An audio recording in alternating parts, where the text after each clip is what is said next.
నమస్కారం MC news కి స్వాగతం. ఈనాటి ముఖ్యాంశాలు. పలమనేరు పట్టణంలోని వినాయక చవితి పండుగ సందర్భంగా పలుచోట్ల వినాయకుని శిబిరాలను ఏర్పాటు చేసుకున్న వారికి తగిన సూచనలు సలహాలు అందించిన అధికారులు. డీజేలను ఏర్పాటు చేస్తే వారిపై చర్యలు తీసుకుంటామని హెచ్చరించిన పోలీసులు. గంగవరం మండలం 4 రోడ్ల గ్రామంలో దారుణం. 18 నెలల బాలుడిపై 13 ఏళ్ల బాలుడు అఘాయిత్యం. చిన్నారి బాలుడి శరీరంపై మరియు మర్మాంగాల వద్ద పంటితో కొరికిన గాయాలు. బంగారుపాళ్యం మండలం ముగిలి ఘాటు వద్ద రోడ్డు ప్రమాదం. 1 మృతి, 3కి తీవ్ర గాయాలు. కేసు నమోదు చేసి దర్యాప్తు చేస్తున్న బంగారుపాళ్యం పోలీసులు. వార్తల్లోని వివరాలు. పలమనేరు పట్టణంలోని పురపాలక సంఘంలో ఆర్డీఓ భవానీ, ఎంఆర్ఓ, పురపాలక సంఘ commissioner, DSP Prabhakar, CI Narasimharaju, SI Swarnateja తదితరులు రేపటి నుండి ప్రారంభం కానున్న వినాయక చవితి పండుగ సందర్భంగా పట్టణంలో పలుచోట్ల వినాయక శిబిరాలను ఏర్పాటు చేస్తున్న వారికి అధికారులు తగిన సూచనలు సలహాలు అందించారు. పలమనేరు పట్టణంలోని పురపాలక సంఘంలో ఆర్డీఓ భవానీ, ఎంఆర్ఓ, పురపాలక సంఘ commissioner, DSP Prabhakar, CI Narasimharaju, SI Swarnateja తదితరులు రేపటి నుండి ప్రారంభం కానున్న వినాయక చవితి పండుగ సందర్భంగా పట్టణంలో పలుచోట్ల వినాయకుని శిబిరాలను ఏర్పాటు చేసుకున్న వారికి అధికారులు తగిన సూచనలు సలహాలను అందించారు. అందులో భాగంగా వినాయకుని శిబిరంలో విద్యుత్ అలంకరణలో జాగ్రత్తలు తీసుకోవాలని, వినాయకుని శిబిరాలలో డీజే పాటలు కాకుండా భక్తిభావంతో కలిగిన పాటలను వేసుకోవాలని, రాత్రి 10 గంటలకు మైక్ సెట్లను నిలిపివేయాలని, సున్నితమైన ప్రదేశాల వద్ద సౌండ్ ఎక్కువ లేకుండా తగు చర్యలు తీసుకోవాలని, నిమజ్జనానికి వెళ్లేటప్పుడు డీజేలకు అనుమతి లేవని, అలా ఎవరైనా డీజేలను ఏర్పాటు చేస్తే వారిపై చర్యలు తీసుకుంటామని, సాంప్రదాయబద్ధంగా నిమజ్జనాలు నిర్వహించాలని తెలిపారు. మనము రేపటి నుంచి వినాయక చవితిని జరుపుకుంటున్నాము. దాదాపుగా మనము 11 రోజులు, మ్యాక్సిమం అంటే 11 రోజుల వరకు ఈ పండుగ జరుపుకునే అవకాశం ఉంది. నేను చెప్పదలుచుకున్నది ఏమంటే, ఈ పండుగని అందరూ కూడా కమ్యూనల్ టెన్షన్స్ లేకుండా సామరస్యంతో జరుపుకోవాలని చెప్పి కోరుచున్నాను. ప్రతి ఒక్క మండపం ఏర్పాటు చేసే వాళ్ళందరూ కూడాను పోలీసు వారి నుంచి అనుమతులు పొంది అన్ని ప్రికాషన్స్ తీసుకోవాలని చెప్పి కోరుచున్నాను. ఒక పండుగ వల్ల మనము ఎటువంటి ఇబ్బందులకు గురి కాకూడదు. మనం కొన్నిసార్లు చూస్తుంటాము, ఎలక్ట్రిసిటీ కనెక్షన్ లైట్ పాడవడం వల్ల చనిపోయారు అన్నట్లు. అటువంటి ఇన్సిడెంట్స్ ఏవి జరగకూడదు. ప్రతి మండపం ఏర్పాటు చేసే వాళ్ళందరూ కూడాను ప్రికాషన్స్ తీసుకోండి. మనకు పండుగ జరుపుకోవడము వల్ల ఒక లైఫ్ అనేది మనము లాస్ అవ్వకూడదు. అందరూ మత సామరస్యంతో అందరూ కూడా చక్కగా భక్తి శ్రద్ధలతో జరుపుకొని నిమజ్జనం రోజున కూడా ఎటువంటి అవాంఛనీయ సంఘటనలు జరపకుండా అందరూ కూడా ప్రికాషన్స్ తీసుకొని నిమజ్జనం చేయాలని చెప్పి నేను కోరుచున్నాను. లాస్ట్ టైం కూడా మనకి ఎక్కడ కూడా ఇక్కడ పలమనేరులో ఇన్సిడెంట్స్ ఏమి జరిగిన దాఖలాలు లేవు. ఈసారి కూడా ఆ విధంగానే ఇన్సిడెంట్స్ లేకుండా ఇన్సిడెంట్ ఫ్రీగా నిమజ్జనాన్ని జరుపుకోవాలని చెప్పి అందరూ కూడా కోఆపరేషన్ చేయాలని చెప్పి నేను కోరుచున్నాను. ముఖ్యంగా ఎక్కడైనా మైక్స్ కొంత సౌండ్గా ఎక్కువ పెట్టుంటారు.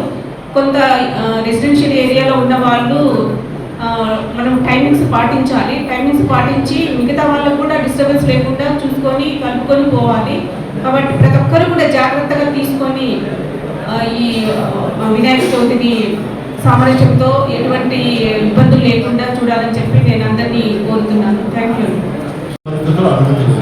ఎవరైనా డీజేకి రావాలంటే కూడా ఏకి దీనికంటే డిస్కౌంట్స్ కంటే ఎక్కువ పర్మిషన్ ఇవ్వకూడదు. అది మీరు సహకరించి మాకు కోఆపరేట్ చేయాలి పోలీసులు. ఎందుకంటే డీజే పెట్టుకొని మేము ఆ టైంలో వచ్చి ఆపి అక్కడి నుంచి సీజ్ చేసినా మీకు ఇబ్బంది, మాకు ఇబ్బంది. కాబట్టి మమ్మల్ని ఇబ్బంది పెట్టద్దండి, మీరు ఇబ్బంది పడదండి దయచేసి పోలీసు వారు మీ రిక్వెస్ట్. మూడేది, ఎటువంటి డ్యాన్స్ ప్రోగ్రాంలు ఎవరికి కానీ అనుమతి లేదు. లాస్ట్ టైం కొన్ని విలేజ్లో డ్యాన్స్ ప్రోగ్రాంలో కేసు 324 కామపల్లి కేసు కూడా కట్టడం సీజ్ చేయడం వచ్చింది. ఈసారి అటువంటి అంటే దేవుడి కార్యం లాగానే చాలు. ఆడ అశ్లీల నృత్యాలు పెట్టుకొని డ్యాన్స్ వేసి ఇంకో రకమైన ఏదో డ్యాన్స్ వేస్తేనే జనాలు వస్తారు. అటువంటి జనాలు అవసరం లేదు. దేవుడి కోసం జనాలు రావాలి కానీ డ్యాన్స్ చూడడానికో ఇంకో దానికో వచ్చే జనాలు అవసరం లేదు. దేవుడి మీద భక్తితో, దేవుడి మీద భయభక్తులతో రావాలి. ఆ కల్చర్ని మనం ఇంప్రూవ్ చేద్దాం. కాబట్టి ఈ సూచనలన్నీ పాటిస్తూ పోలీసు వారు కోఆపరేట్ చేస్తూ పిలిచిన ఈ సమావేశానికి వచ్చి మీ సార్ యొక్క వాల్యూబుల్ సూచనలు సలహాలు ఇచ్చిన ప్రతి ఒక్కరికి ముఖ్యంగా ఫీజు కమిటీ మా సార్ అన్నట్టు ఏదైనా ముస్లిం పక్కలు కూడా సహకరించాలి. సేమ్ టైం అదే టైంలో మన వినాయకుడి యొక్క ఇవ్వబోతుంటే వాళ్ళ ప్రేయర్ టైం అయితే డెఫినెట్గా కొంత టైం ఆగి వాళ్ళ ప్రేయర్ ముగించిన తర్వాత ఎటువంటి డీజే మసీదు దాటేంత వరకు ఎటువంటి ఇవి లేకుండా అంటే సౌండ్ సిస్టమ్ పాటలు కానీ ఏం లేకుండా జస్ట్ మసీదు దాటిన 100 మీటర్లో వరకు మనం కొన్ని బౌండరీస్ పెట్టుకోవాలి. సపోజ్ పెద్ద మసీదు ఆల్రెడీ ఒక రాయి నాటి ఎప్పటి నుంచో దశాబ్దాలుగా అది నడుస్తుంది. అది అందరికీ ప్రజలకు అందరికీ తెలుసు. ఆ స్టోన్ దాటిన తర్వాత పెద్ద మనిషి ఇటువంటి సౌండ్ సిస్టమ్ పెట్టాలి. అది ఇప్పుడు కదా అది ఆనవాయితీ వస్తుంది. ఆనవాయితీని మనం పాటిస్తాం, గౌరవిద్దాం, వాళ్ళని గౌరవిద్దాం, మనం ప్రశాంతంగా చేస్తాం. సూచనలు సలహాలు ఈ విధంగా చేస్తే ఇంకా బాగుంటుంది సార్, లేదు ఇది చేయండి అంటే డెఫినెట్గా మీ సూచనలు సలహాలు తీసుకోవడానికే ఇంతమంది ఆఫీసర్లు మీరు అటెండ్ అయినా ప్రతి సూచన సలహాను కూడా పాజిటివ్గానే స్వీకరిస్తాం, పాజిటివ్గానే రెస్పాండ్ అవుతాం. ఆ ఇన్స్ట్రక్షన్స్ సూచనలు అందరూ గుర్తుపెట్టుకోండి. ఇందాక నేను 2 విషయాలు మీకు చెప్పదలుచుకున్నాను. ఒకటి, ఊరేగింపు టైంలో మసీదు దగ్గర పోయేటప్పుడు ఆ ప్రేయర్ స్థలంలో సమయం పాటించండి. అక్కడ డబ్బులు హంగామా అవి వద్దు, వాడి పెట్టుకోండి. అట్లాగే డీజేలు, హెవీ డీజేలు వద్దు. యాక్చువల్గా ఒక స్లోగన్ వస్తుంది, డీజే వద్దు తీర్మానం వద్దు అని. తీర్మానం తెలుసు కదా, తప్పట్లు ఇవన్నీ ఉంటాయి కదా, సాంప్రదాయపరంగా ఉండేవి. డీజే బదులు తీర్మానం వేయించండి, మరింత హ్యాపీగా ఆడంబరంగా ఉంటుంది. డీజే సౌండ్స్లో మీరు ఏం చేస్తుంది మీకే తెలియదు. ఆ ఊరికనే ఆ డీజే సౌండ్స్లో వినియోగమైనా ఆ తీర్మానం పెట్టుకుని తక్కువ ఉంటాయి. డీజేకు వితౌట్ పర్మిషన్ ఏదైనా డీజేస్ ఉంటే ఆ డీజే సీజ్ చేయబడతాయి. మీరు ముందుగానే గుర్తు పెట్టుకొని మాట్లాడుకొని పోలీస్ వ్యవస్థతో మీతో సంప్రదాయం పెట్టుకొని మీ ఊరేగి పైన మీరు క్లారిటీగా ఉండండి. Thank you.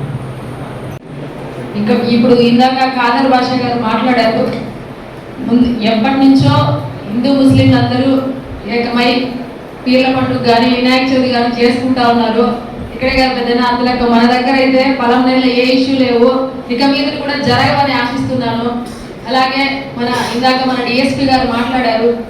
ఈ పొలం నెలలో వినాయక చవితి నిమజ్జనం సందర్భంగా మన వాళ్ళు సోదరులు కోరారు లైటింగ్స్ లేవని. తప్పకుండా ఆ లైటింగ్స్ మేము మున్సిపల్ కమిషనర్ గారితో మాట్లాడి వేయిస్తాము. అలాగే మన ఆర్డీఓ మేడం గారు కూడా ఈ వినాయక చవితి ఏ విధంగా జరుపుకోవాలి అన్న సూచనలు చేశారు. తప్పకుండా పాటించాలని కోరుతున్నాము. మన సంవత్సరాల నుంచి అన్నదమ్ములుగా భాయిగానే ఉండాలి. సంవత్సరాల నుంచి మా తరంలో ఇంకేపోతూ కూడా మే నెల 5వ తేదీన దండపల్లి ఉరుసు జరుగుతుంది. తెలుసు 5 మనుషుల్లో చాలా హిందూ ముస్లింలే ఉన్నారు. ఒకటి దాని తర్వాత అదే 5వ నెలలో గంగమ్మ జాతర ఉంటుంది. మీ ఫోన్లో కానీ టీవీలు కూడా చూసుకోండి. మేము మా ఆడవాళ్ళు అందరూ మాకు వేతర్థం లేదు, మా తరంలో ఏమి లేదు. ఇప్పుడు మా మసీదు వెనకాల ఒక బిజినెస్ ఉండేది, మేమే పెట్టించినాం. పలమనేరు గంగవరం మండలం 4 రోడ్ల గ్రామంలో దారుణం చోటు చేసుకుంది. 18 నెలల బాలుడిపై 13 ఏళ్ల బాలుడు అఘాయిత్యానికి పాల్పడి గాయపరిచాడు. పలమనేరు గంగవరం మండలం 4 రోడ్ల గ్రామంలో దారుణం చోటు చేసుకుంది. 18 నెలల బాలుడిపై 13 ఏళ్ల బాలుడు అఘాయిత్యం చేశాడు. చిన్నారి బాలుడి శరీరంపై మరియు మర్మాంగాల వద్ద పంటితో కొరికిన గాయాలు ఉన్నాయి. స్పృహ కోల్పోయిన బాలుడిని గమనించి తల్లిదండ్రులు ఆసుపత్రికి తరలించారు. గాయాలను గమనించి పోలీసులకు ప్రభుత్వ ఆసుపత్రి డాక్టర్లు సమాచారం అందించారు. ఛత్తీస్గఢ్ నుండి పొట్టకుట్టి కోసం హెచ్చరిలో పనిచేస్తున్న బాలుడి కుటుంబం తమ సమీప బంధువుడి కుమారుడిని నమ్మి బాలుడిని ఇంటిలో వదిలి వెళ్లారు. చిన్నారి బాలుడితో పాటు ఇంటిలోనే ఉన్న బంధువైన పిల్లవాడిని విచారిస్తున్నారు పోలీసులు. నమస్తే అండి, నా పేరు డాక్టర్ మరియమ్మ. ఈరోజు నేను క్యాజువాలిటీలో డ్యూటీ డాక్టర్గా వర్క్ చేస్తున్నాను. ఈరోజు సాయంత్రం మాకు ఒక 4 గంటల సమయంలో తల్లిదండ్రులు ఇద్దరు ఒక బాబుని తీసుకొచ్చారు. ఆ బాబు వయసు 1.5 సంవత్సరాలు. వాళ్ళు ఏం చెప్పారంటే బాబుకి ర్యాషెస్ వచ్చినాయి, మెడిసిన్స్ ఏదో తల్లి మెడిసిన్స్ వేసుకోవడం వల్ల బాబుకి ర్యాషెస్ వచ్చినాయని చెప్పారనమాట. మళ్ళీ బిడ్డ కూడా ఎక్కువ నీరసంగా ఉన్నాడు, చాలా నీరసపడుతున్నారని చెప్పి మాకు చెప్పినారు. మేము వెంటనే బెడ్ మీద పడుకోబెట్టి హాస్పిటల్లో ఎగ్జామినేషన్ చేస్తాం. చూస్తే బాబుకి మేము అడిగినాము ఏమైనా ఫీవర్ వచ్చిందా, ఏమైనా వామిటింగ్స్ మోషన్స్ ఏమైనా అయిందా అని చెప్పి కూడా అడిగాము. కానీ వాళ్ళు మోషన్స్ అయినాయి, నిన్న అయినాయని చెప్పినారు. జ్వరం అయితే ఎప్పుడు లేదని చెప్పినారు. కానీ మా బాడీ మీద అయితే ఏమి ర్యాష్ ఉందని వాళ్ళు చెప్పినారు. మేము దాన్ని ఎగ్జామినేషన్ చేస్తాం. అవి చూస్తే అవి ర్యాషెస్ లాగా మాకు అనిపించలేదు. బాబుని ఎవరో కొట్టడం వల్ల మొహం అంతా కందిపోయింది, ఒంటిపోయే ప్లేస్లో కూడా కందిపోయింది అనమాట. వాళ్ళంతా కూడా రౌండ్ మార్క్స్ ఉన్నాయి. అవి దేనికైనా వాత పెట్టినవా లేకుండా కొరికిన మార్క్స్ అని చెప్పి మాకు అనుమానంగా ఉంది. మొత్తానికి అవి చూసిన బాడీ మీద ఉన్న ఆ మార్క్స్ చూసినప్పుడు మాకైతే ఇది ర్యాష్ అయితే కాదు, ఖచ్చితంగా ఎవరో కొట్టడం వల్ల బాబు గాయపరచబడ్డాడని చెప్పి మాకు అనుమానం వచ్చింది. వెంటనే పోలీసు వాళ్ళకి మేము ఇన్ఫామ్ చేస్తాము. పోలీసు వాళ్ళు కూడా వచ్చారు, విచారించినారు. ఇంకా వాళ్ళు చెప్పిన దాన్ని బట్టి బాబుకి మోషన్స్ అయింది కూడా నేను చెప్పినారు. మేము వెంటనే దానికోసం బ్లడ్ టెస్ట్ కూడా చేశాము. బ్లడ్ టెస్ట్ చేసిన దాంట్లో మాకు తెలిసింది ఏమంటే బాబుకి రక్తం కూడా తక్కువగా ఉంది. దానివల్ల ఒంట్లో రక్తం తక్కువ ఉండడం ఒకటి, బాబుకి తగిలిన గాయాలను బట్టి బాబు అయితే చాలా నీరసంగా సుస్తుగా ఉన్నాడు. ప్రజెంట్ అయితే మేము ఎమర్జెన్సీలో పెట్టుకొని జాగ్రత్త తీసుకుంటున్నాము. దీనిపైన పోలీస్ వాళ్ళు కానీ ఈ చైల్డ్ ప్రొటెక్షన్ టీం అయితే ఎవరైతే ఉన్నారో వాళ్ళు స్పందించి ఆ బిడ్డకి న్యాయం చేసి కొంచెం కేర్ ఇవ్వాల్సిందిగా మేము కోరుకుంటున్నాము.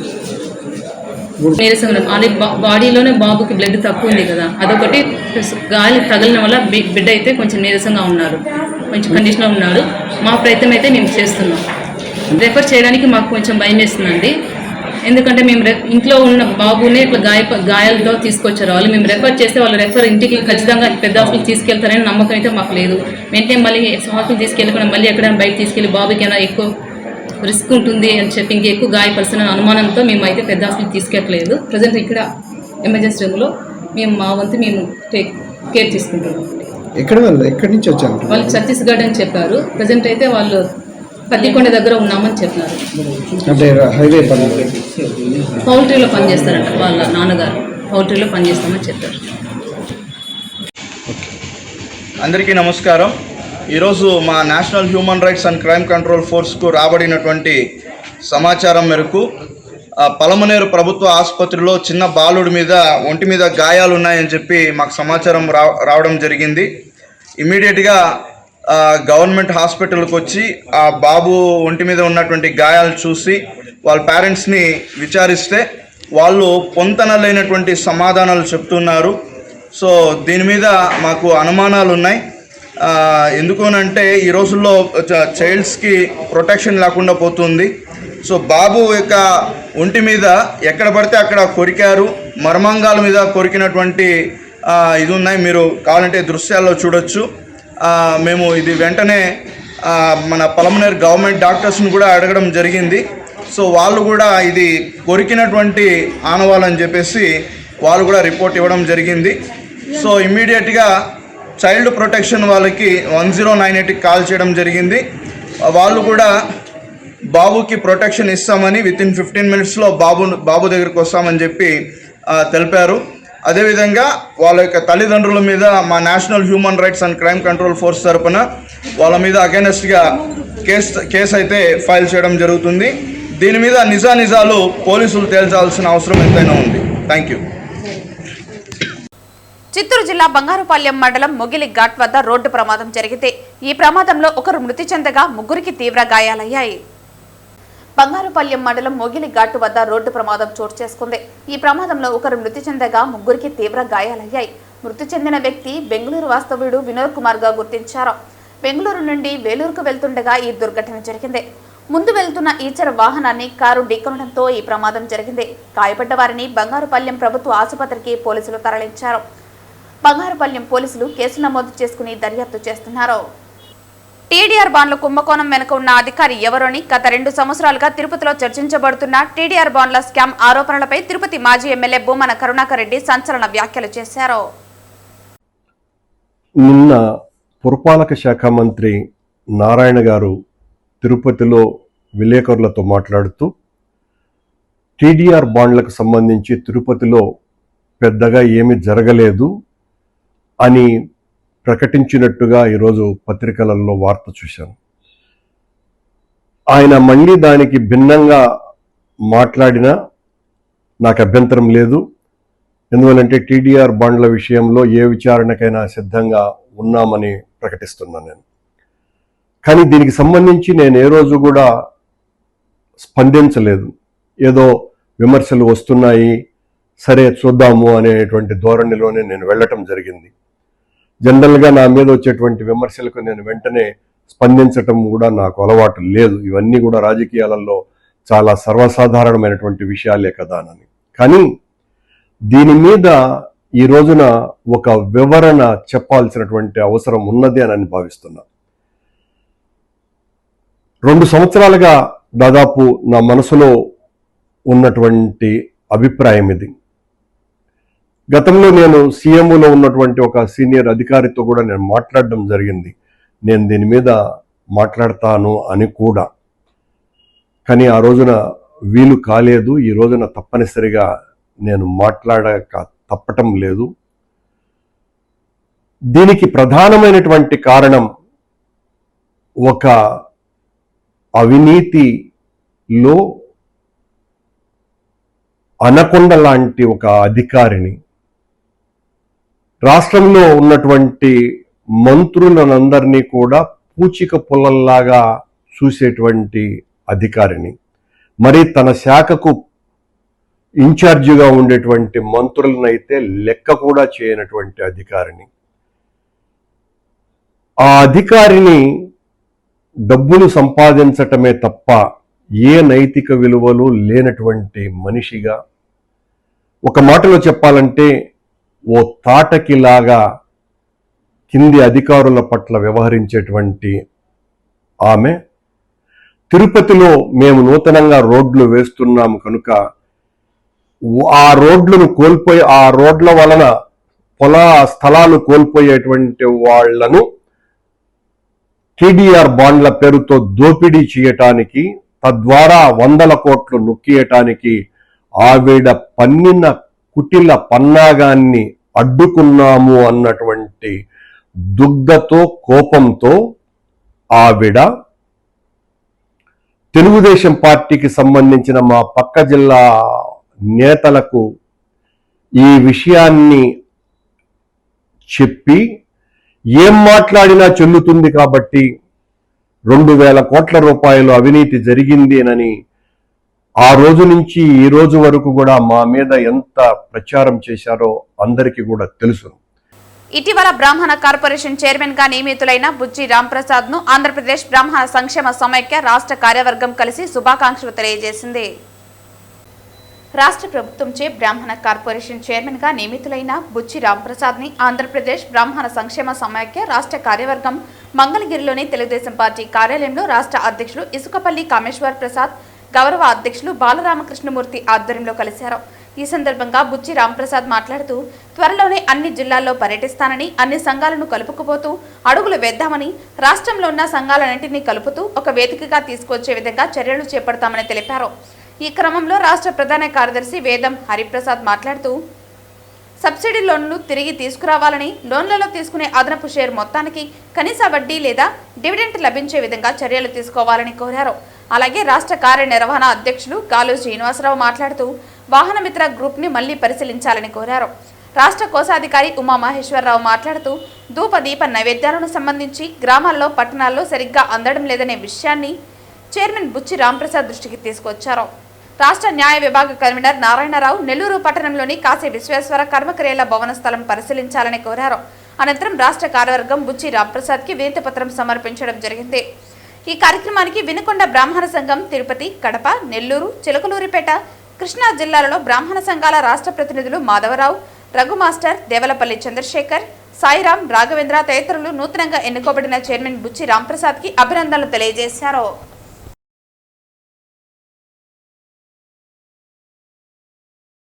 పర్యావరణ హితమైన మట్టి, పత్రి తదితరాలతో తయారు చేసిన వినాయక విగ్రహాలను పూజించి పర్యావరణ పరిరక్షణకు సహకరించాలని నగరపాలక సంస్థ కమిషనర్ మౌర్య పిలుపునిచ్చారు. మంగళవారం నగరంలోని ఏజీఎస్ కళాశాల ప్రాంగణంలో వరసిద్ధి వినాయక మహోత్సవ కమిటీ ఆధ్వర్యంలో మట్టి వినాయక ప్రతిమలు తయారీపై స్కూల్ విద్యార్థులకు పోటీలు నిర్వహించారు. మంగళవారం నగరంలోని ఏజీఎస్ కళాశాల ప్రాంగణంలో వరసిద్ధి వినాయక మహోత్సవ కమిటీ ఆధ్వర్యంలో మట్టి వినాయక ప్రతిమల తయారీపై స్కూల్ విద్యార్థులకు పోటీలు నిర్వహించారు. ఈ కార్యక్రమంలో ముఖ్య అతిథిగా కమిషనర్ మౌర్య పాల్గొని చిట్టి చేతులతో చేసిన మట్టి విగ్రహాలను పరిశీలించి పోటీలో గెలుపొందిన విద్యార్థులకు సర్టిఫికేట్లతో పాటు పూల మొక్కలను అందజేశారు.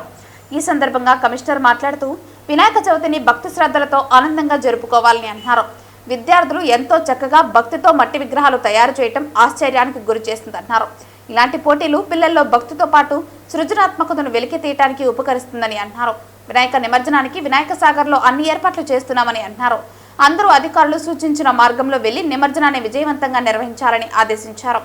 ఈ పోటీలో సుమారు 700 మంది విద్యార్థులు పాల్గొని చిట్టి చేతులతో మట్టి విగ్రహాలు చేసి తమ ప్రతిభను చాటుకున్నారు.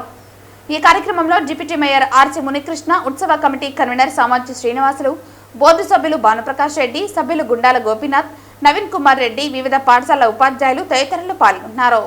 పండుగ కావచ్చు, సామూహిక నిమజ్జనం దేశంలోని బెంగళూరు, ముంబై, హైదరాబాద్, చెన్నై నగరాలకు దీటుగా నిర్వహించాలని గడిచిన 2 దశాబ్దాలుగా మేము పనిచేస్తూ వస్తున్నాం. అసలు వినాయక చవితి అంటే ఏంటి, వినాయక స్వామి యొక్క స్వరూపం ఎలా ఉంటుంది, ఎలా పూజించాలనే విషయాల పట్ల అందరికీ అవగాహన కల్పించే ఉద్దేశంతో ఇవాళ మేము పార్వతీపుత్ర పర్యావరణ మిత్ర పేరుతోటి చిట్టి చేతులతో మట్టి గణపతి తయారీ. అంటే మీరందరూ ఇక్కడ చూస్తున్నారు, సుమారు 1000 మంది కంటే ఎక్కువ పిల్లలు ప్రభుత్వ ప్రైవేటు పాఠశాలలో చదివేటువంటి పిల్లలందరూ కూడా వచ్చి తమ చేతులతో రేపటి పండుగకు అవసరమైన బొమ్మను వాళ్ళే తయారు చేసి ఇక్కడి నుంచి తీసుకెళ్తున్నారు. మనకి ఇప్పుడు బొమ్మల అంగంలో దొరికేటువంటి బయట దొరికే వినాయక స్వామి రూపానికన్నా అత్యంత అందంగా తమ చేతులతో రూపుదిద్దుకునేటువంటి క్రమంలో వీళ్ళ మధ్య పోటీ నెలకొనింది. అంటే పిల్లల్లో దాగి ఉన్నటువంటి సృజనాత్మకతను వెలికి తీస్తూ స్వామివారిని రూపాన్ని తయారు చేయడమే కాదు, ప్రాణాన్ని కూడా ప్రతిష్ఠిస్తారేమో అనే విధంగా పిల్లలు తయారు చేసేటువంటి విషయాన్ని చూస్తుంటే అబ్బురపరిచే విధంగా ఉంది. వీళ్ళల్లో వినాయక చవితి పండుగ పట్ల అవగాహన కల్పించడం కారణంగా రానున్నటువంటి కాలంలో పర్యావరణ హితమైన పండుగ జరుపుకోవడానికి అవకాశం ఉంటుంది. ఇప్పటికే తాగునీటిని మనం డబ్బులు పెట్టుకునేటువంటి పరిస్థితుల్లో ఉన్నాం. మరి రానున్నటువంటి కాలంలో గాలిని కూడా డబ్బులు పెట్టుకునేటువంటి ప్రమాదం నుంచి మనం బయటపడాలంటే పిల్లల్లో పర్యావరణ బాధ్యత కూడా, పర్యావరణాన్ని పరిరక్షించడం ప్రతి ఒక్కరి బాధ్యత, చెట్లు పెంచడం మనందరి బాధ్యత అనే విషయాన్ని ప్రయత్నమే ఈ పార్వతీ పుత్ర పర్యావరణ. వార్తలు ముగించే ముందు ముఖ్యాంశాలు మరోసారి. పలమనేరు పట్టణంలోని వినాయక చవితి పండుగ సందర్భంగా పలుచోట్ల వినాయకుని శిబిరాలను ఏర్పాటు చేస్తున్న వారికి తగిన సూచనలు సలహాలు అందించిన అధికారులు. డీజేలను ఏర్పాటు చేస్తే వారిపై చర్యలు తీసుకుంటామని హెచ్చరించిన పోలీసులు. గంగవరం మండలం 4 రోడ్ల గ్రామంలో దారుణం. 18 నెలల బాలుడిపై 13 ఏళ్ల బాలుడు అఘాయిత్యం. చిన్నారి బాలుడి శరీరంపై మరియు మర్మాంగాల వద్ద పంటితో కొరికిన గాయాలు. బంగారుపాళ్యం మండలం మొగిలి ఘాటు వద్ద రోడ్డు ప్రమాదం. 1 మృతి, 3కి తీవ్ర గాయాలు. కేసు నమోదు చేసి దర్యాప్తు చేస్తున్న బంగారుపాళ్యం పోలీసులు. ఈ వార్తలు ఇంతటితో సమాప్తం. తిరిగి వార్తల్లో మళ్ళీ కలుద్దాం. అంతవరకు సెలవు. నమస్కారం.